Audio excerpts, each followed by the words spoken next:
오늘도 날씨가 많이 쌀쌀해졌는데도 이 예배에 참여하신 여러분을 축복하고 사랑합니다. 옆 사람과도 인사하십시다. 오늘도 만나서 반갑습니다. 잘 오셨습니다. 은혜 많이 받으세요. 또 감고사축 합니다. 감사합니다. 고맙습니다. 사랑합니다. 축복합니다. 웃는 낯에 침 뱉지 못하니까 열심히 웃으면서 감고사축 많이 하십시오. 하나님의 은혜가 더할 것입니다. 오늘도 비대면 영상으로 예배하시는 분들 가운데도 말씀에 큰 은혜가 임하시기를 바랍니다. 오늘 말씀의 주제는 천국에서 가장 큰 자입니다. 시작. 천국에서 가장 큰 자.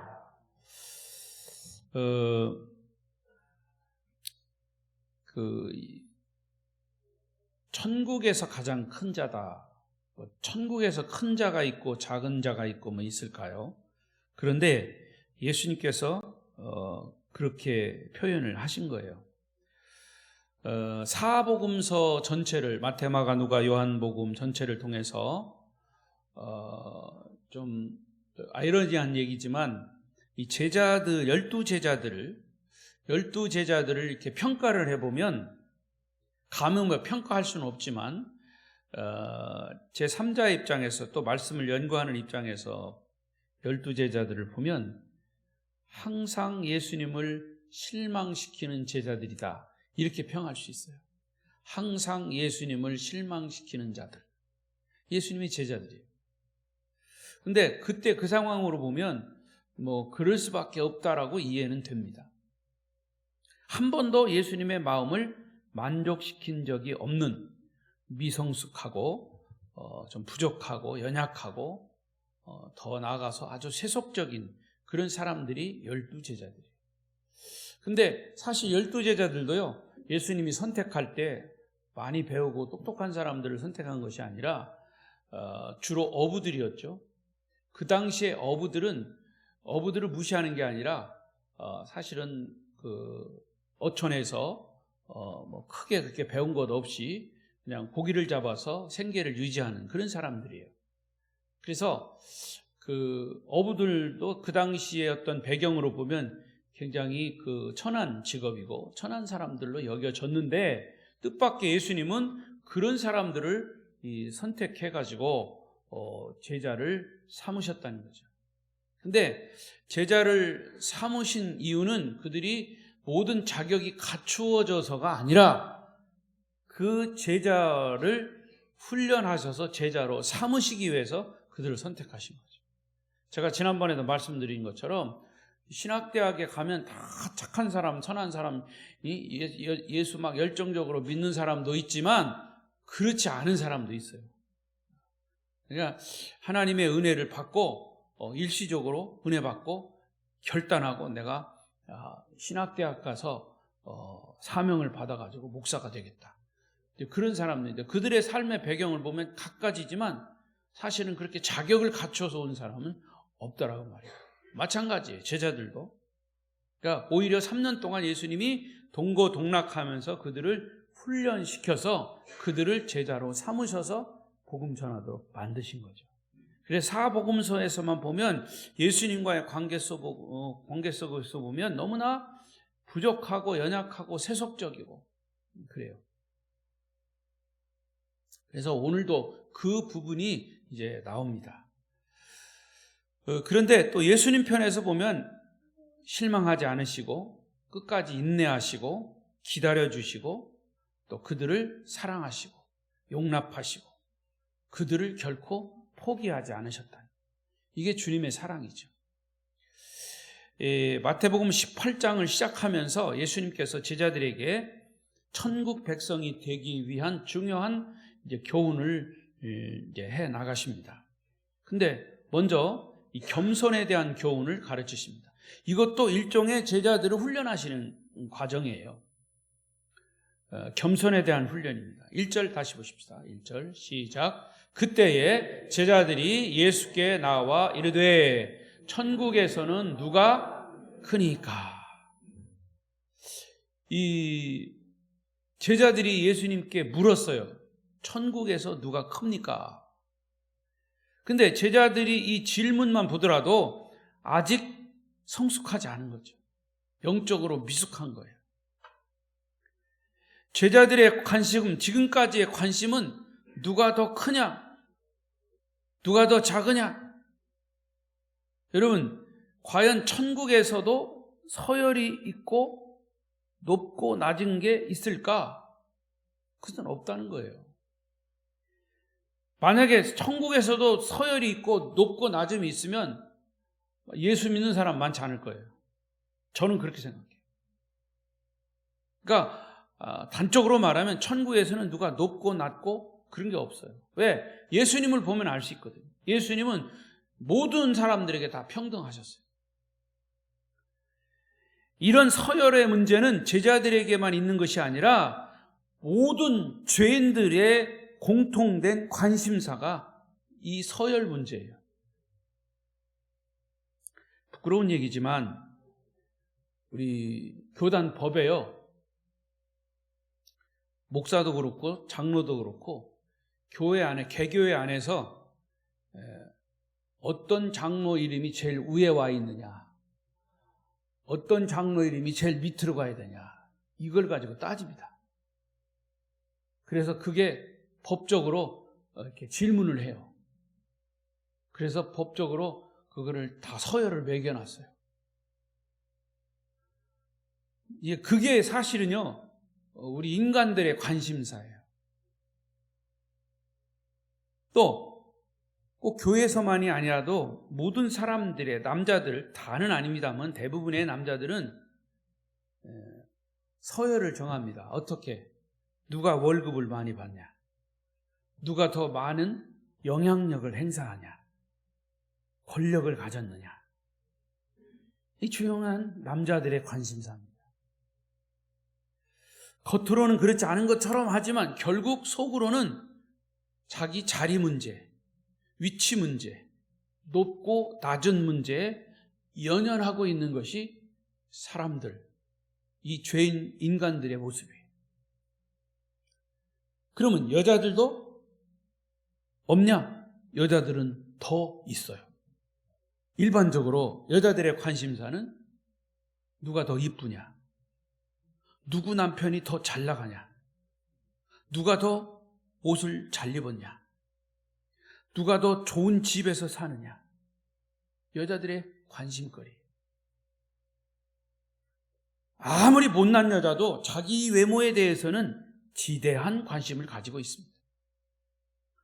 이러한 관심사는 그야말로 세속적인 죄인들의 관심사고 예수님의 관심하고는 거리가 먼, 천국에서의 관심하고는 거리가 먼 그런 관심사이죠. 바로 이 문제들이, 이런 문제들이, 서열과 이 높고 낮음의 문제들이 인류를 불행하게 만든 것이라고 해도 과언이 아닐 것입니다. 예수님의 제자들도 이런 관심에서 벗어나지 못했기 때문에 천국에서는 과연 누가 큽니까? 이렇게 질문을 한 거예요. 자, 1절에 보니까 그때에 그랬어요. 그때에 그랬죠? 그때에. 여기서 그때가 언제를 말하느냐?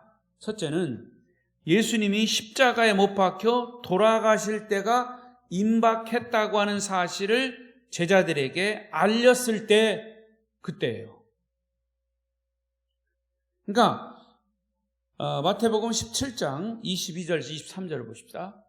자, 이거 지금 18장이 오기 전에 17장 끄트머리죠. 끝부분이에요. 시작. 갈릴리에 모일 때에 예수께서 제자들에게 이르시되 인자가 장차 사람들의 손에 넘겨져 죽임을 당하고 제3일에 살아나리라 하시니 제자들이 매우 근심하더라. 자, 요런 말씀을 하시고 나서 18절에 딱 넘어갔는데 그때에 제자들이 예수님께 나와서 천국에서는 누가 큽니까? 이거를 물었다 그 말이에요.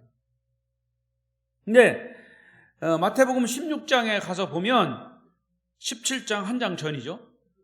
가이사랴 빌립보에서 베드로의 신앙 고백을 들으신 이후에 처음으로 예수님이 십자가의 죽음을 예고한 때예요. 자, 그럼 한번 상황을 보세요. 예수님의 제자들은 자기들의 신앙 고백을 했어요. 베드로를 중심으로 신앙 고백을 했어요. 그리고서 예수님이 제자들의 신앙을 파악한 다음에 십자가에 죽을 것이다, 이거를 말씀하신 거예요. 그러면 제자들의 분위기가 어땠겠어요? 제자들의 분위기, 예? 예수님의 십자가를 지실 것을 생각하고 여기 매우 근심하더라 그랬어요. 심각한 십자가 죽음을 생각하고 심각한, 아주 정말 이 고민이 많고 이 참 걱정이 많은 심각한 분위기예요. 그런데 이런 심각한 분위기 속에서 예수님과 함께 십자가에서 고난당할 그런 믿음으로 고민하고 기도해야 할 때인데, 그런데 바로 그때 제자들은 엉뚱하게 천국에서는 누가 큽니까? 이것을 질문했다는 거죠. 이게 맞는지 모르겠습니다만은 이것은 마치 지금 병으로 죽어가는 아버지 병상 앞에서 어떻게 하면 아버지를 살릴 수 있을까 전전긍긍하고 의사를 부르고 112를 부르고 갑자기 쓰러진 아버지를 이렇게 어떻게 하면 살릴까 하는 이런 긴박한 상황에 있는데도 불구하고 자녀들은 엉뚱하게 아버지 죽으면 누가 재산을 많이 차지할까, 이것을 토론하는 것과 뭐가 다르냐 그 말이에요. 그리고 또 그때는 언제냐, 마가복음 9장 33절 또 읽어보십시다. 이제 같은 내용이에요. 같은 내용. 시작. 가버나움에 이르러 집에 계실새 제자들에게 물으시되 너희가 길에서 서로 토론한 것이 무엇이냐 하시되 그들이 잠잠하니 이는 길에서 서로 누가 크냐 하고 논쟁하였습니다. 마가복음에 나오는 똑같은 상황인데 가버나움 집에 이르렀을 때도 제자들은 이런 논쟁을 벌이고 있었습니다.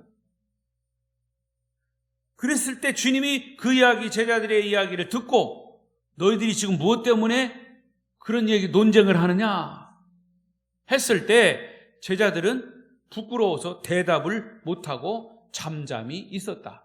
그들이 잠잠하니. 자, 그러면 다시 마가복음 10장 35절로 가보세요. 10장 35절 40절 없어요? 없어요. 거기 10장 35절 40절까지 전체 내용을 보면 야고보와 요한은 예수님께 그런 요구를 하는 거예요.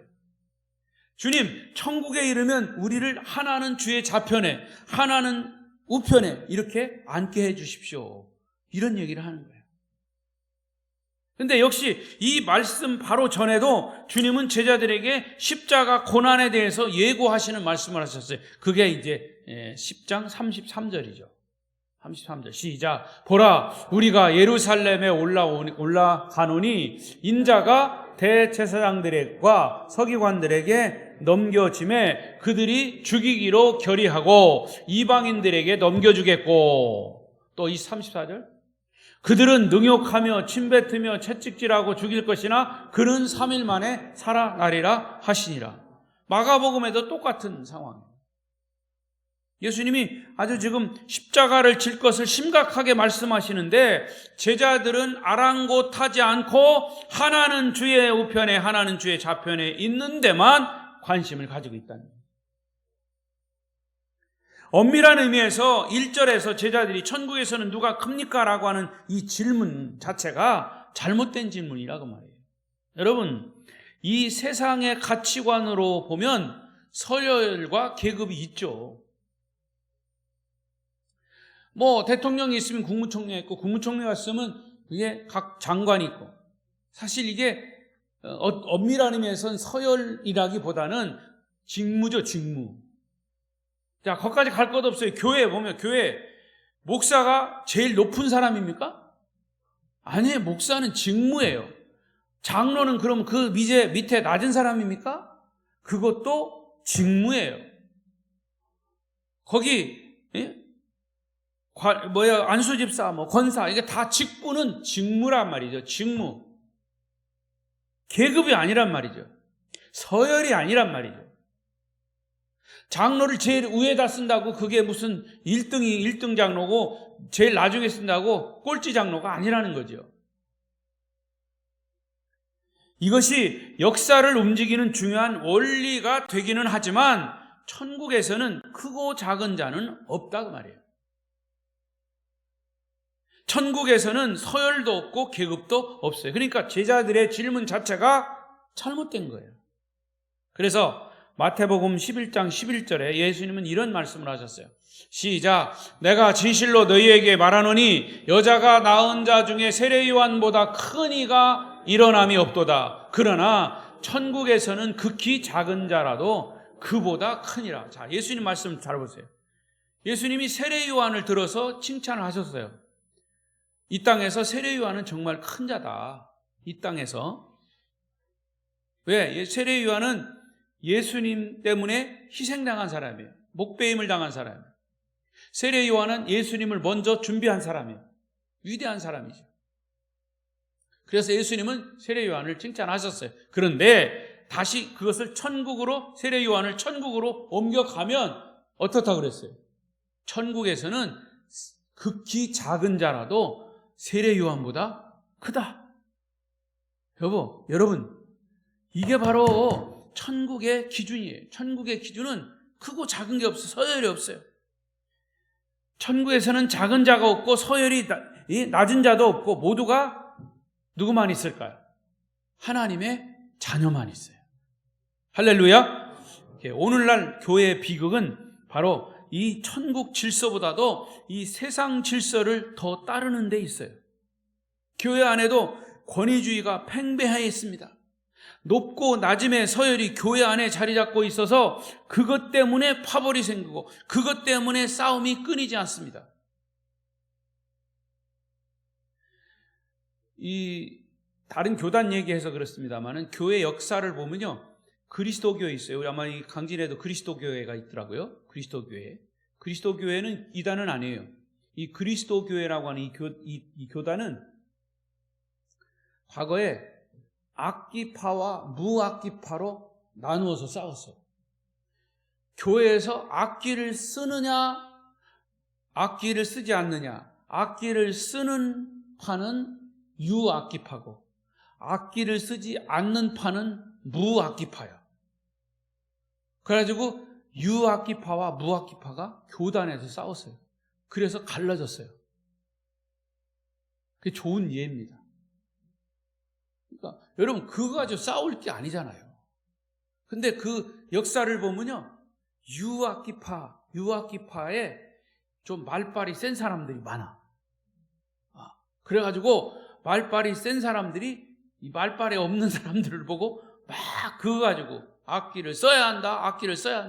여기는 악기를 써지 않아야 된다. 보수파죠. 여기는 유악기파, 그 당시로는 진보파고. 여러분, 요즘 악기 안 쓰는 교회가 어디 있습니까? 그러니까 옛날에 그랬다. 옛날에 오래전에 그 정도로 그게 이제 결국에는 서열 싸움입니다. 자리 싸움이고요, 권위 싸움이고요. 여러분, 교회가 타락하는 것은 천국 질서가 온데간데 없고 세상 질서를 교회에 그대로 적용하기 때문입니다. 하나님은 하나님의 자녀들을 똑같이 구원하시고 똑같이 사랑하시고 우리의 기도를 똑같이 들어주심을 믿습니다. 그러니까 우리 모두는 하나님의 자녀로서 높임을 받고 존귀함을 받는 자들임을 여러분 다 믿으시기 바랍니다. 자, 예수님은 제자들의 이런 질문을 받으시고 아주 지혜롭게 대답하신 말씀이 2절부터 4절이에요. 시작. 예수께서 한 어린아이를 불러 그들 가운데 세우시고 이르시되 진실로 너희에게 이르노니 너희가 돌이켜 어린아이들과 같이 되지 아니하면 결단코 천국에 들어가지 못하리라. 그러므로 누구든지 이 어린아이와 같이 자기를 낮추는 사람이 천국에서 큰 자니라. 서두에 말씀드린 것처럼 예수님이 이 제자들에게 뭘 가르쳐 주기 위해서 그러냐면 겸손을 가르쳐주기 위해서 말씀을 하신 거예요. 처음부터 끝까지. 예수님 마치 그 옆을 지나가던 어린아이를 부르시고 앞에 세우시고 너희가 이 어린아이들과 같이 되지 아니하면 결단코 천국에 들어가지 못하리라. 여기 보면 진실로라는 말, 결단코라는 말을 자꾸 강조하셨어요. 그러니까 예수님은 이 확고한 의지를 여기서 말씀하신 거예요. 여기서 천국이 어린아이와 같아야 된다 하는 것은 무슨 의미냐? 그것은 어린아이들은 다 천국에 간다 그런 뜻이 아니에요. 어린아이들과 같이 되지 아니하면 어린아이들의 특징을 이야기할 때 가장 첫 번째가 뭐냐? 겸손이에요. 어린아이들은 자기가 잘난지도 몰라. 아무것도 몰라. 그러니까 그냥 순수한 거예요. 그러니까 그 순수함을 가지고야 천국에 갈 수 있다는 말씀을 하시기 위한 거예요. 그러니까 어린아이들은 다 천국에 간다는 뜻이 아니고 이 말씀의 핵심은 어린아이와 같이 겸손한 자를 의미하는 것이다. 나는 아무것도 아닙니다. 계급과 서열이 중요하지 않다고 생각하는 그런 겸손한 마음을 가진 자가 천국의 주인공이 된다는 얘기죠. 과거에 제가 어느 교회 심호할 때요, 거기서 이 사업하는 분이 돈도 많이 벌었어요. 근데 이제 나이는 좀 나이는 좀 들어가고 한데 이 장로가 좀 되고 싶은데 안 되는 거예요. 그래서 사람들한테 얘기하고 이렇게 해도 막 안 되는 거예요. 결국에는 안 됐어요. 근데 나중에 그 안 된 거 기분 나빠가지고 다른 교회 가서 장로가 됐어요. 그리고 시무장로 한 2, 3년 하고 끝났어요. 지금 살아계시는지 모르겠어요, 그분. 여러분, 그 사실 장로 직분은 뭐라고요? 권사 직분은 뭐라고요? 직분이에요, 직분. 하나님의 일을 하는 거예요. 주의 일을 하는 거예요. 그러니까 나는 아무것도 아닙니다. 계급과 서열 중요하지 않습니다. 이렇게 겸손한 마음을 가진 자가 천국의 주인공이 된다는 거죠. 사실 우리는 지금까지 천국에 들어가는 원리를 성경에서 많이 배웠죠. 마태복음 4장 17절에 보면 회개하라! 천국이 가까웠느니라. 회개하는 자가 천국의 주인공이라고 말해요. 또 마태복음 5장 3절에 보면 심령이 가난한 자가 복이 있나니 천국이 그들의 것이며, 심령이 가난해야 천국의 주인공이 된다고 말해요. 하나님 앞에서 아무것도 숨길 것이 없는 자, 마음이 가난한 자예요. 그가 천국의 주인공이에요. 또 마태복음 7장 21절도 읽어보십시다. 시작. 나더러 주여 주여 하는 자마다 다 천국에 들어갈 것이 아니요 다만 하늘에 계신 내 아버지의 뜻대로 행하는 자라야 들어가리라. 천국은 인간의 어떤 공로를 세웠거나 인간의 노력으로나 인간의 생각대로 들어가는 것이 아니라 누가 들어간다? 하나님의 뜻대로 행하는 자, 실천하는 자가 들어간다 그 말이에요. 그러니까 천국은 어린아이와 같이 겸손한 자, 자기를 낮추는 자, 그런 자가 천국에 합당한 자라. 어린아이는 연약하기 때문에 철저하게 부모를 의지하는 의존적이에요. 어린아이는 불완전하고 미숙해요. 여러분, 우리는 어린아이의 그 특징을 잘 생각하면서 우리의 믿음을 점검해야 돼요. 나는 정말 천국에 이를 수 있는가? 우리는 얼마나 주님을 철저히 의지하고 있는가? 우리는 얼마나 내가 완전하다고 교만하지는 않는가? 야고보서 4장 6절을 보세요. 또 시작. 혀는 불이요 불의의 세계라. 혀는 우리의 지체 중에서 온몸을 더럽히고 삶의 수레바퀴를, 아마 이게 결수가 잘못된 것 같아요. 제가 얘기하는 것은 이 하나님이 교만한 자를 물리치시고 겸손한 자에게 은혜를 주신다, 그런 말씀인데 이 절수가 잘못된 것 같은데, 아무튼 여러분, 천국의 질서는 계급과 서열이 아니고 뭐라고요? 겸손이라고 말해요. 자기를 낮추는 자. 교회의 질서는 무엇입니까? 교회의 참된 지도력은 겸손이에요.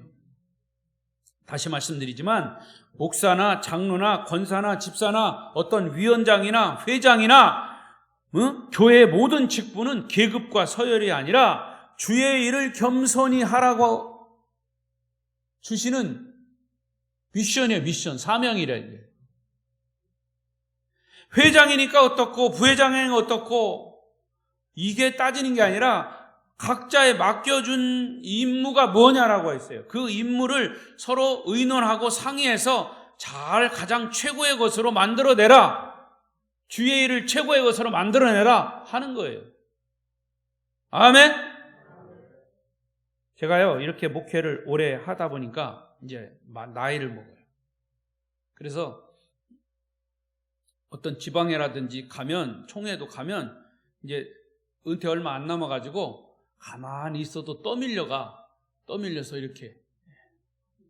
옛날에는 한 10년 전만 해도 이렇게 저기 선배들이 쭉 있으면 저 뒤에 앉았었는데 어느새 제가 앞에 앉아 있더라고요. 이제 낭떠러지에 와 있어. 이제 떠밀면 뚝 떨어질 것 같아.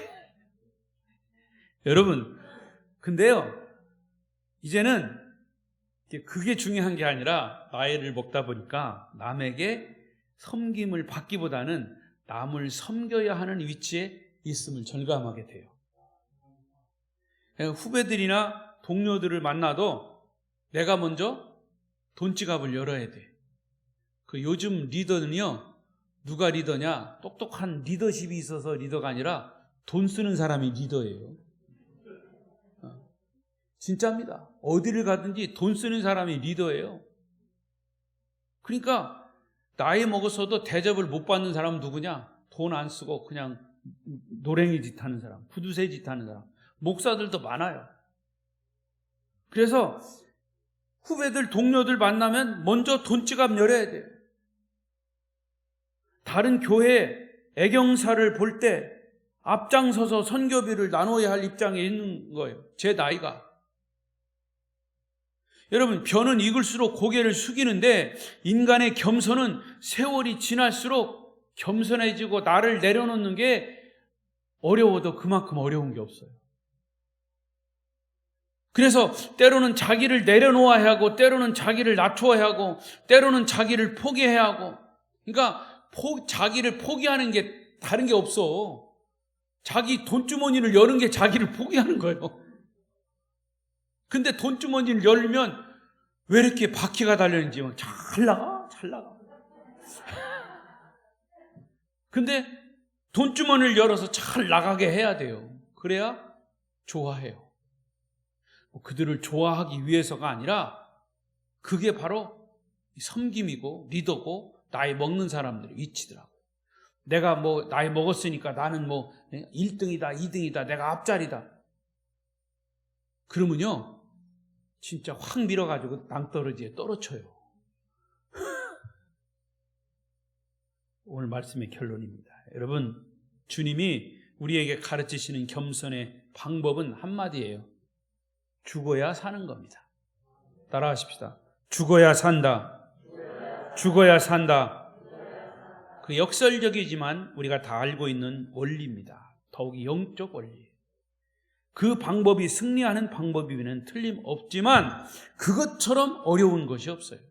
그래서 주님은 때때로 우리에게 고난이라고 하는 그런 시험을 통과하게 만들어요. 그래서 우리를 겸손하게 만드시는 거예요. 하지만 고난이라고 하는 시험에 통과하는 사람들이 그렇게 많지 않아요. 그렇다면 어떻게 겸손해질 수 있을까? 역시 방법은 나를 낮추고 나를 죽이는 게 겸손해지는 방법이에요. 예수님도 이것을 실천하셨잖아요. 겸손하지 못하는 이유는 자기가 살아있기 때문이다. 자기의 자존심이나 자기의 의를 내세우는 것은 마음에 교만이라고 하는 것이 도사리고 있기 때문에, 진을 치고 있기 때문에 겸손히 자리 잡지를 못하는 거예요. 교만이라고 하는 것이 또아리를 틀고 있으면 겸손히 들어가질 못해요. 그러면 어떻게 자기를 부인할 수 있을까? 자기를 부인할 수 있는 것은 자기를 죽이는 것인데 그것도 안 돼요. 그러면 또 한 가지 방법은 자기보다 큰 분을 보면 돼요. 여러분보다 큰 분이 누구예요? 키가 큰 분인가? 돈이 많은 분인가? 아니에요. 우리에게 있어서 큰 분은 예수 그리스도십니다. 예수님을 바라보면 내가 죽게 되는 거예요. 예수님은 나를 위해서 죽으셨는데 내가 무슨 더 할 말이 있겠습니까? 여러분, 태양 앞에서는 촛불은 아무것도 아닌 거예요. 태양빛의 촛불은 비춰지지도 않아. 보이지도 않아. 예수님이 내 안에 크게 거하시면 나는 무의미해지는 거예요. 그러므로 겸손의 비결은 자기를 죽이고 예수를 바라보는 길밖에 없는 거예요. 여러분에게 다시 한번 간청합니다. 여러분, 내 생각, 내 방법, 내 감정, 내 원리, 내 의가 아직도 남아있다면 그것을 내려놓게 해달라고 기도하십시오. 나의 교만을 물리쳐 달라고 기도해 보십시오. 예수님은 하나님이셨지만 인간으로 자기를 낮추시고 죽기까지 복종하셔서 성육신하셔서 냄새나는 제자들의 발까지 씻어주셨어요. 그런데 우리는 그것을 왜 못합니까? 때로는 남편의 발도 씻겨주고 아내의 발도 씻겨주고 내가 미워하는 사람의 발도 씻어줄 수 있는 마음을 달라고 나를 낮추게 하시고 주님을 바라보게 해달라고 기도하십시오. 그러면 이 땅에 싸움은 없어지는 거예요. 예수님의 겸손을 배우심으로 천국의 주인공이 되시기를 축원합니다. 기도하십시오.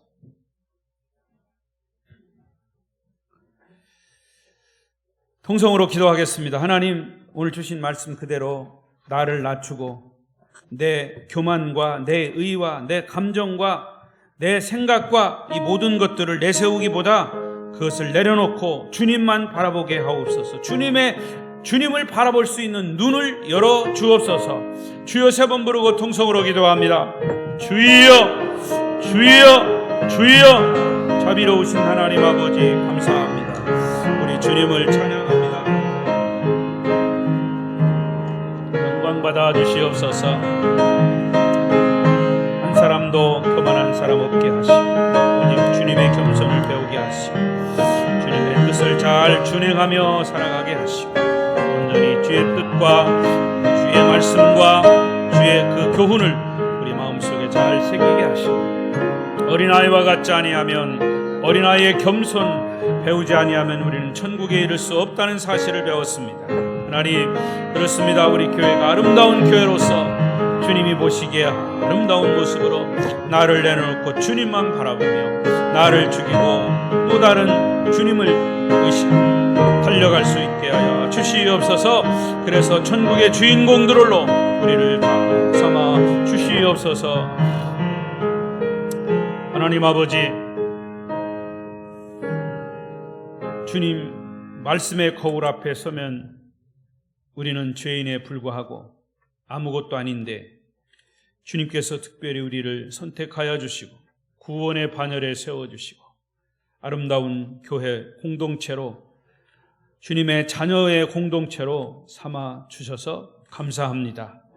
끊임없이 천국의 주인공이 되어서 나를 내려놓고 주님 바라보고 천국까지 골인할 수 있도록 우리 성도들을 축복해 주시옵소서. 예수님의 이름으로 기도하옵나이다.